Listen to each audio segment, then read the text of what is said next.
Hey guys, welcome back to Young Heretics. It's Friday, so usually today would be an installment in the Words series. I have a bunch of questions backed up. I would love to take more of your questions about translation and language at rejoiceevermore.substack.com. But while I gather my thoughts, I think we're going to move on into a new topic. We've been doing a few different episodes on a series of interrelated questions, which you can go back and watch or listen to.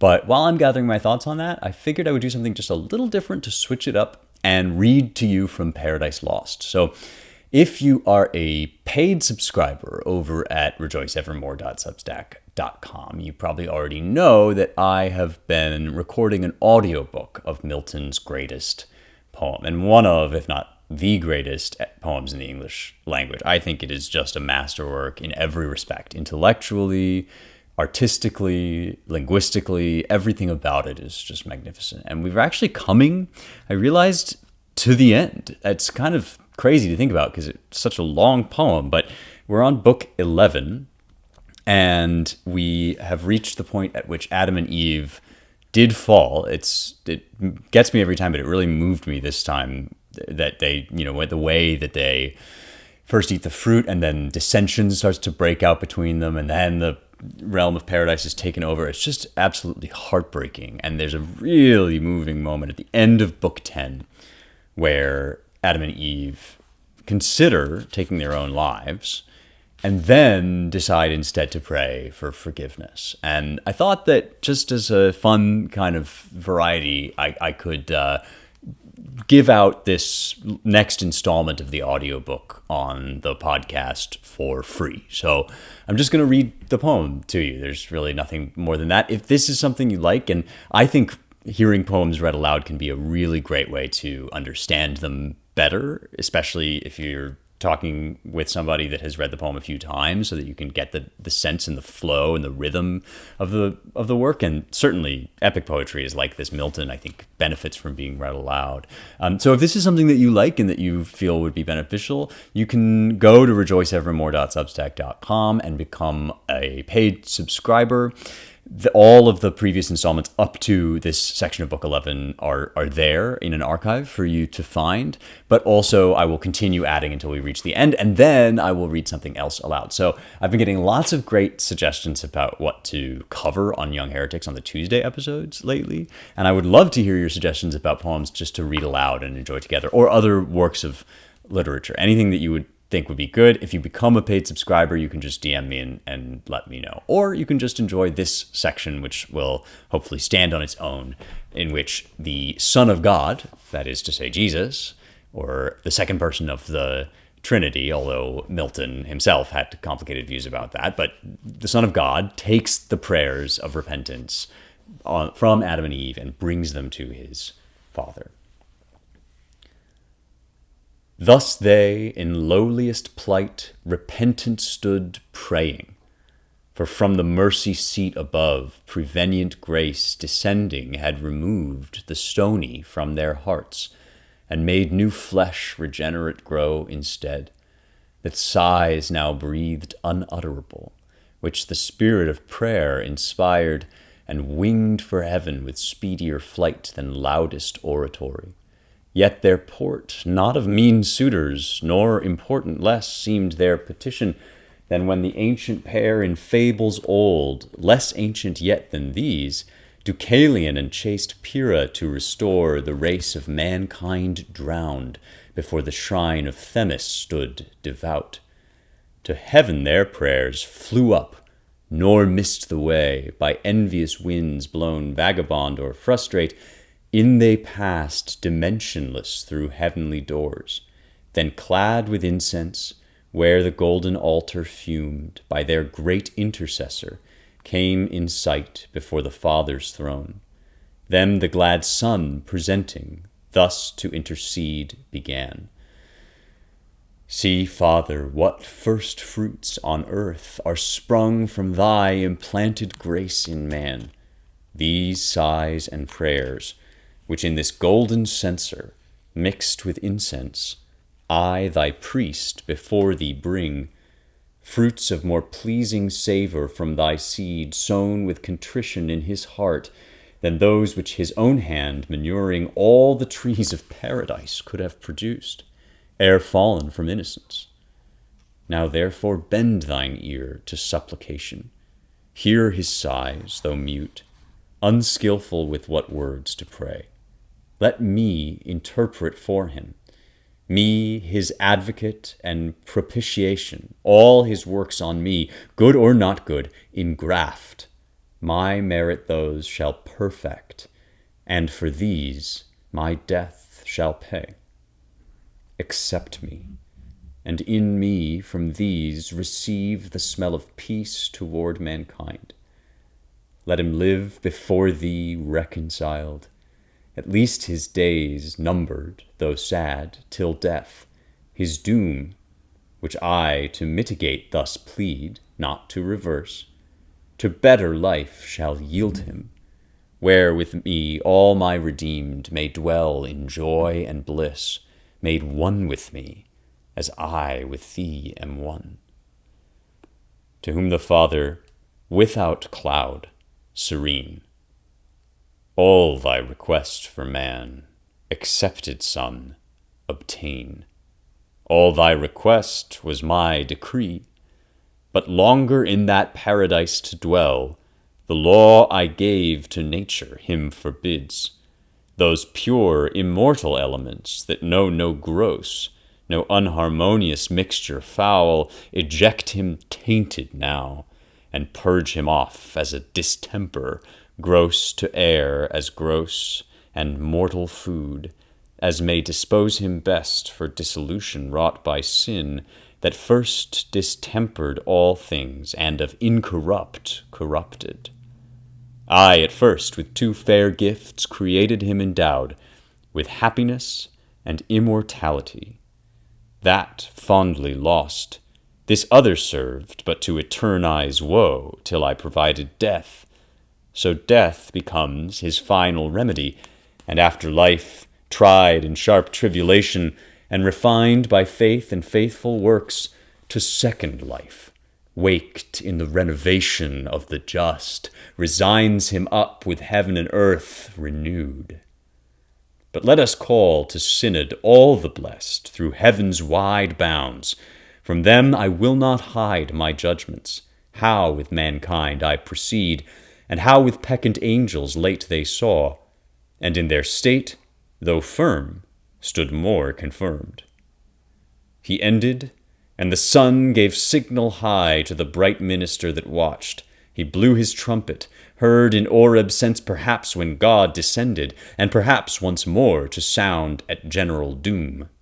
The angelic blast filled all the regions, from their blissful bowers of amaranthine shade, fountain or spring, by the waters of life, where'er they sat in fellowships of joy, the sons of light hasted, resorting to the summons high, and took their seats, till from his throne supreme the Almighty thus pronounced his sovereign will.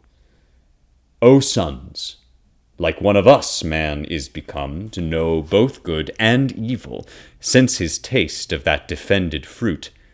But let him boast his knowledge of good lost and evil got. Happier had it sufficed him to have known good by itself, and evil not at all. He sorrows now, repents, and prays contrite. My motions in him, longer than they move, his heart I know, how variable and vain self-left. Lest therefore his now bolder hand reach also of the tree of life, and eat, and live forever, dream at least to live forever, to remove him, I decree, and send him from the garden forth to till the ground whence he was taken, fitter soil. Michael, this my behest have thou in charge. Take to thee from among the cherubim thy choice of flaming warriors, lest the fiend, or in behalf of man, or to invade vacant possession, some new trouble raise. Haste thee, and from the paradise of God without remorse drive out the sinful pair, from hallowed ground the unholy, and denounce to them and to their progeny from thence perpetual banishment.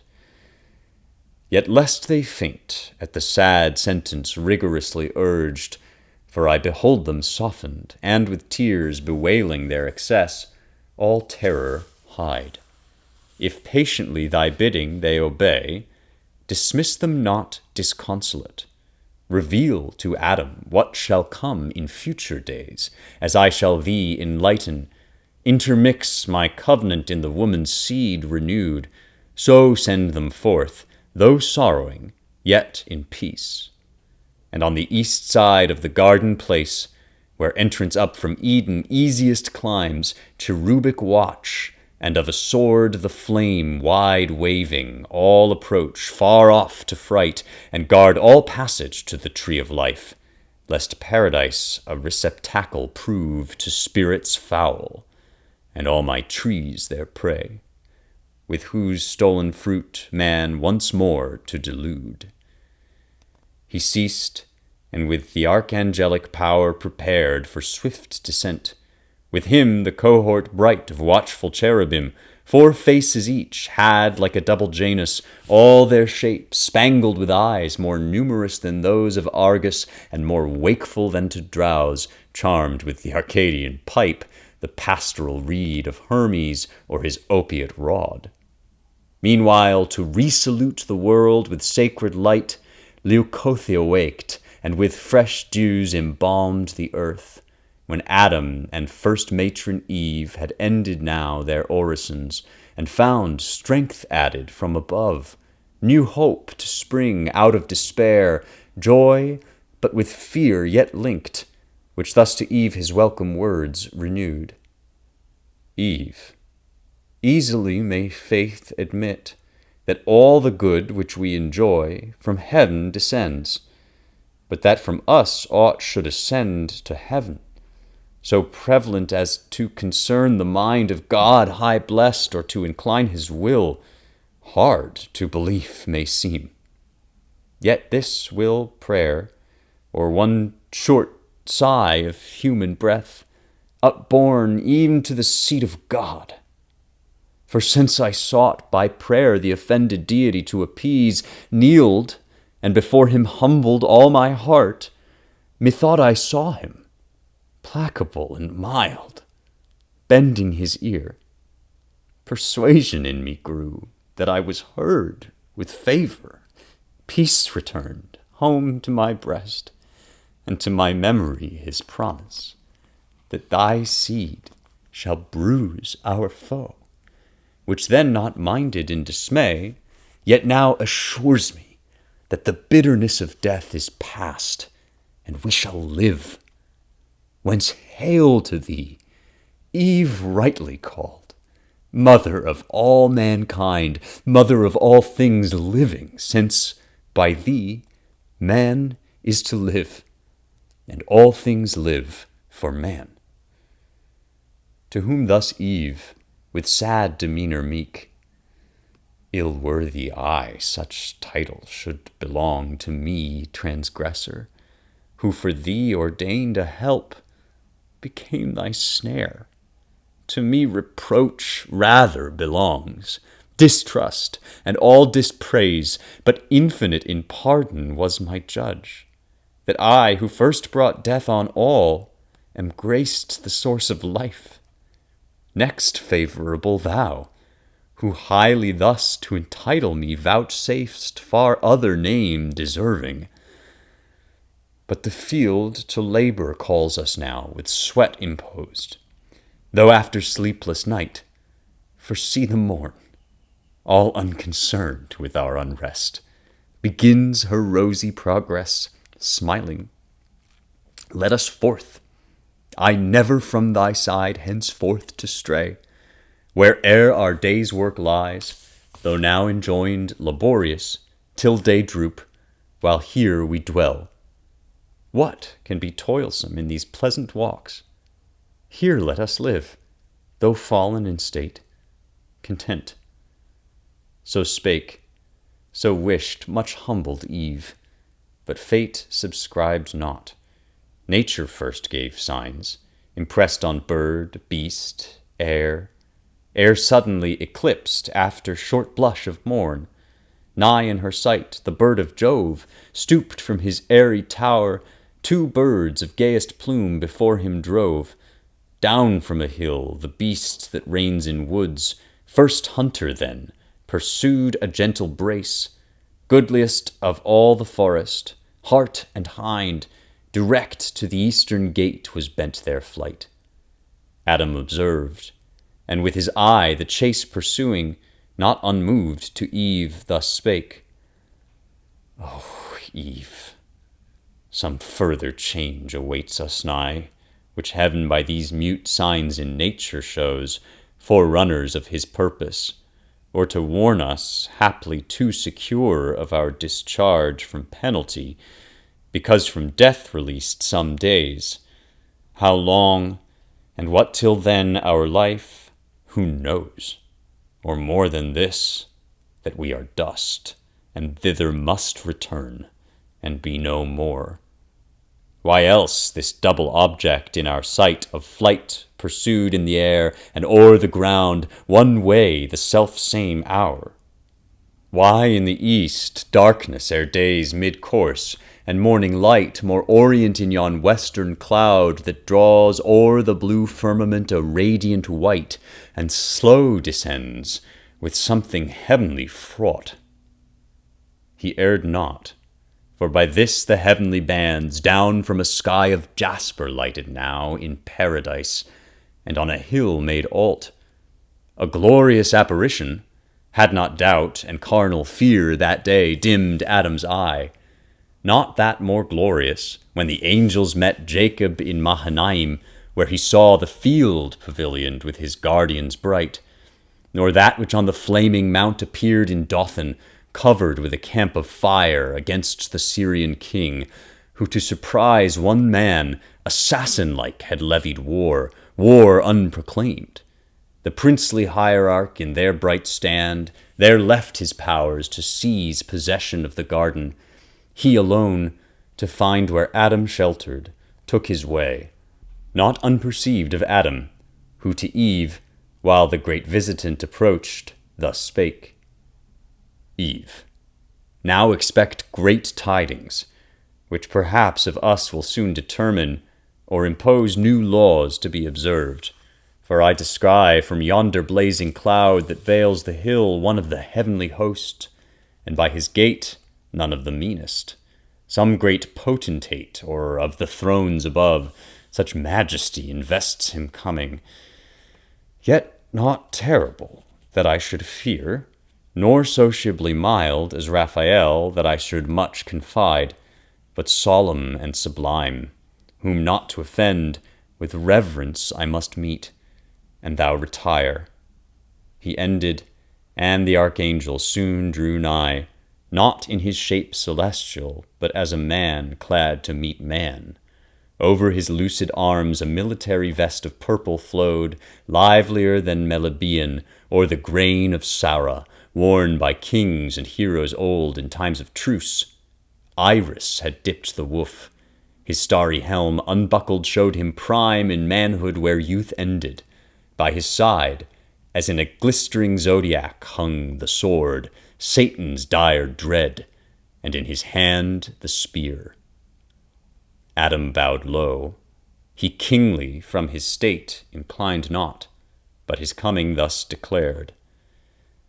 Adam, heaven's high behest no preface needs, sufficient that thy prayers are heard, and death, then due by sentence when thou didst transgress, defeated of his seizure many days given thee of grace, wherein thou mayst repent, and one bad act with many deeds well done mayst cover.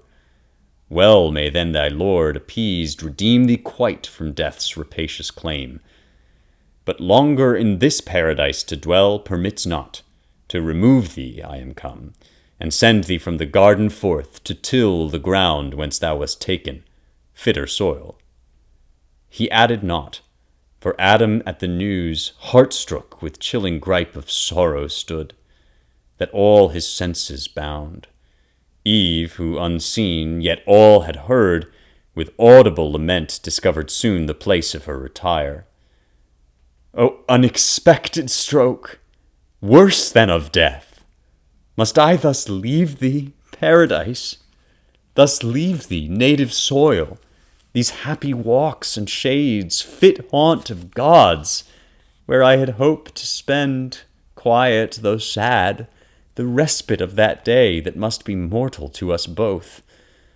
O flowers, that never will in other climate grow, my early visitation, and my last at Eden, which I bred up with tender hand from the first opening bud, and gave ye names, who now shall rear ye to the sun, or rank your tribes, and water from the ambrosial fount? Thee lastly, nuptial bower, by me adorned, with what to sight or smell was sweet. From thee how shall I part? And whither wander down into a lower world, to this obscure and wild? How shall we breathe in other air less pure, accustomed to immortal fruits? Whom thus the angel interrupted mild. Lament not, Eve, but patiently resign what justly thou hast lost, nor set thy heart thus over-fond on that which is not thine. Thy going is not lonely. With thee goes thy husband. Him to follow thou art bound. Where he abides, think there thy native soil. Adam by this from the cold sudden damp recovering, and his scattered spirits returned, to Michael thus his humble words addressed. Celestial, whether among the thrones, or named of them the highest, for such of shape may seem prince above princes, gently hast thou told thy message, which might else in telling wound, and in performing end us. What besides of sorrow and dejection and despair our frailty can sustain, thy tidings bring, departure from this happy place, our sweet recess, and only consolation left familiar in our eyes. All places else inhospitable appear and desolate, nor knowing us nor known. And if by prayer incessant I could hope to change the will of him who all things can, I would not cease to weary him with my assiduous cries. But prayer against his absolute decree no more avails than breath against the wind, blown stifling back on him that breathes it forth. Therefore to his great bidding I submit. This most afflicts me, that departing hence, as from his face I shall be hid, deprived his blessed countenance. Here I could frequent with worship, place by place where he vouchsafed presence divine, and to my sons relate. On this mount he appeared, under this tree stood visible, among these pines his voice I heard, here with him at this fountain talked. So many grateful altars I would rear of grassy turf, and pile up every stone of luster from the brook in memory or monument to ages, and thereon offer sweet-smelling gums and fruits and flowers. In yonder netherworld, where shall I seek his bright appearances, or footstep trace? For though I fled him angry, yet recalled to life prolonged and promised race, I now gladly behold, though but his utmost skirts of glory, and far off his steps adore. To whom thus Michael, with regard benign, Adam, thou know'st heaven his, and all the earth, not this rock only. His omnipresence fills land, sea, and air, and every kind that lives, fomented by his virtual power and warmed. All the earth he gave thee to possess and rule. No despicable gift. Surmise not then his presence to these narrow bounds confined of paradise or Eden. This had been perhaps thy capital seat, from whence had spread all generations, and had hither come from all ends of the earth to celebrate and reverence thee, their great progenitor.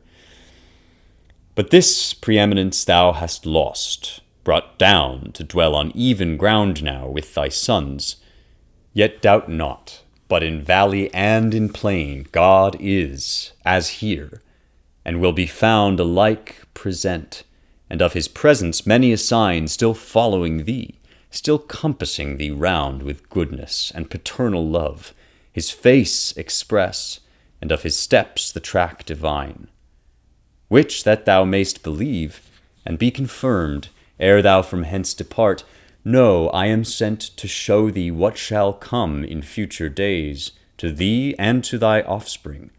Good with bad expect to hear, supernal grace contending with sinfulness of men, thereby to learn true patience, and to temper joy with fear and pious sorrow, equally inured by moderation either state to bear, prosperous or adverse.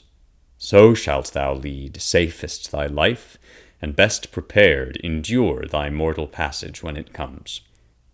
Ascend this hill.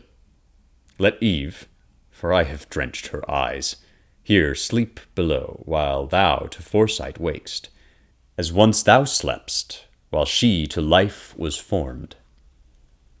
To whom thus Adam gratefully replied, Ascend. I follow thee, safe guide, the path thou leadest me, and to the hand of heaven submit, however chastening, to the evil turn my obvious breast, arming to overcome by suffering, and earn rest from labor won, if so I may attain. So both ascend in the visions of God. It was a hill of paradise the highest, from whose top the hemisphere of earth in clearest ken stretched out to amplest reach of prospect lay. Not higher that hill, nor wider looking round, whereon for different cause the tempter set our second Adam in the wilderness, to show him all earth's kingdoms and their glory.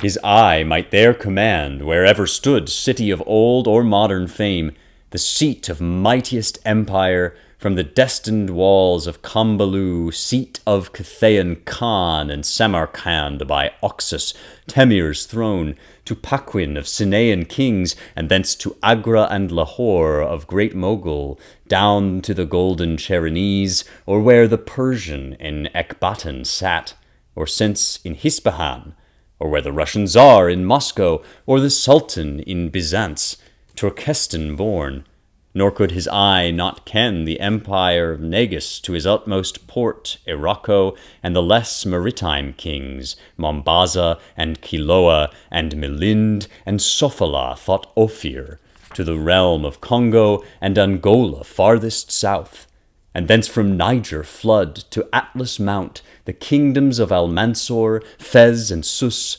Morocco and Algiers and Tremisen. On Europe thence, and where Rome was to sway the world. In spirit perhaps he also saw rich Mexico, the seat of Montezuma, and Cusco in Peru, the richer seat of Atabalpa, and yet unspoiled Guyana, whose great city Gerion's sons call El Dorado.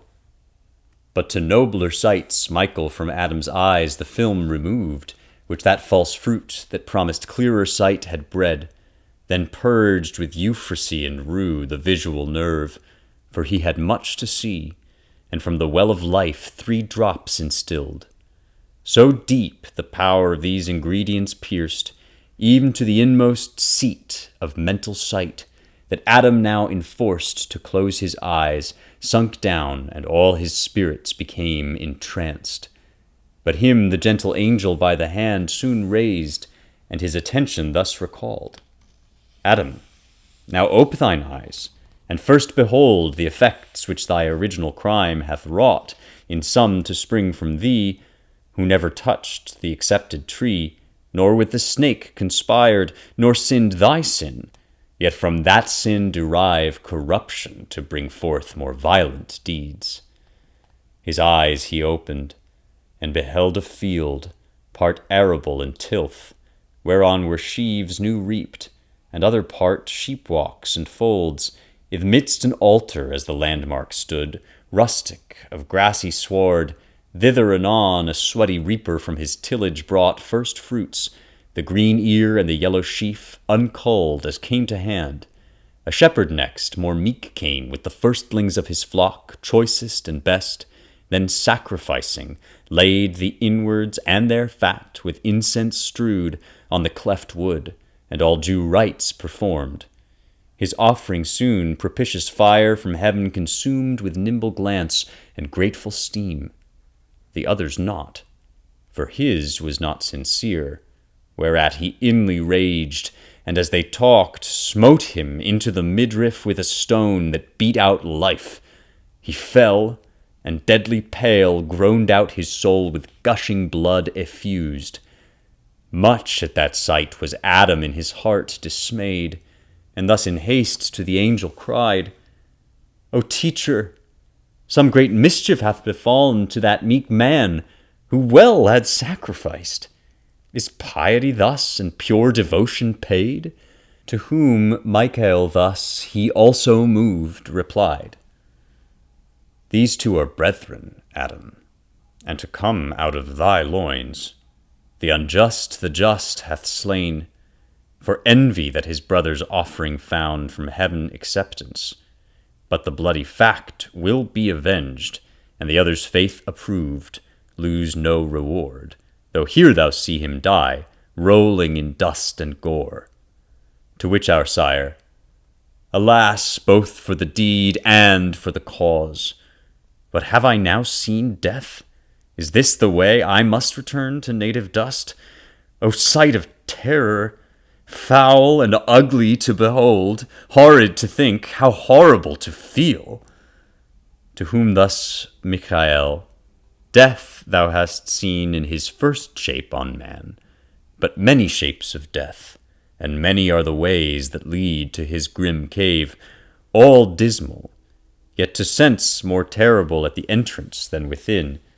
Some, as thou sawest, by violent stroke shall die, by fire, flood, famine, by intemperance more in meats and drinks, which on the earth shall bring diseases dire, of which a monstrous crew before thee shall appear, that thou mayst know what misery the inabstinence of Eve shall bring on men.